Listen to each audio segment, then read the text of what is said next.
আবার কেউ কেউ বলেন যে এখানে যদি কেউ ঢুকে পড়ে তাহলে 50 লক্ষ লোক আমরা সেটা প্রতিহত করব। তা আপনি 50 লক্ষ লোক প্রতিহত করার কে? আপনারা, এটা জনগণ প্রতিহত করবে। যদি কারো ইচ্ছা থাকে কোনো ধরনের আগ্রাসন চালানোর, আমরা তো শুনিনি যে কোনো দেশ বাংলাদেশে আগ্রাসন চালানো, হঠাৎ করে কথা বললেন কেন? আবার আপনারাই 5ই আগস্টে বলেছেন যে আমরা ভালো সম্পর্ক গড়ে তুলব পার্শ্ববর্তী দেশের সাথে, কত আওয়ামী লীগকে মাফ করে দেবেন, ক্ষমা করে দেবেন। আজকে আবার বলছেন 50 লক্ষ লোক আপনাদের নিয়ে আপনারা নামবেন।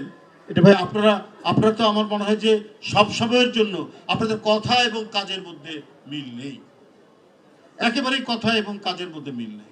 কখন কি বলছেন, মানে ক্ষমতায় যাওয়ার জন্য মানসিক ভারসাম্য হারিয়ে ফেলেছে সেই ইসলামী দলটি,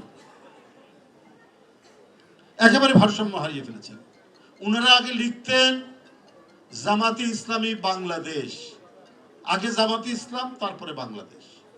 তো আমার বক্তব্য হলো, কেন এটা লিখতেন? তার মানে জামাতে ইসলাম বাংলাদেশের কোনো স্বাধীন রাজনৈতিক দল নয়, এটা একটা শাখা। আমরা যেমন লিখি জাতীয়তাবাদী দল কুষ্টিয়া জেলা শাখা, ব্র্যাকেটে লিখি। তো ওরা যে পাশে বাংলাদেশ লেখে, তার মানে তাদের আরো শাখা আছে। এটা একটা শাখা, এটা একটা শাখা।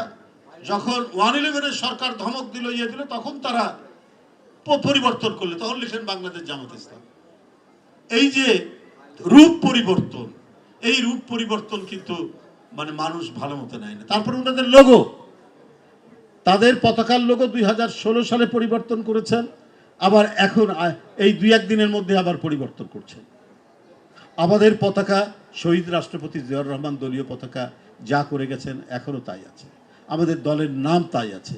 কারণ আমাদের ঠিকানা, আমাদের বসবাস, আমাদের বেঁচে থাকা, আমাদের জীবন দর্শন হচ্ছে বাংলাদেশ, বাংলাদেশের মাটি, বাতাস, এর নদী, বায়ু, সবকিছু।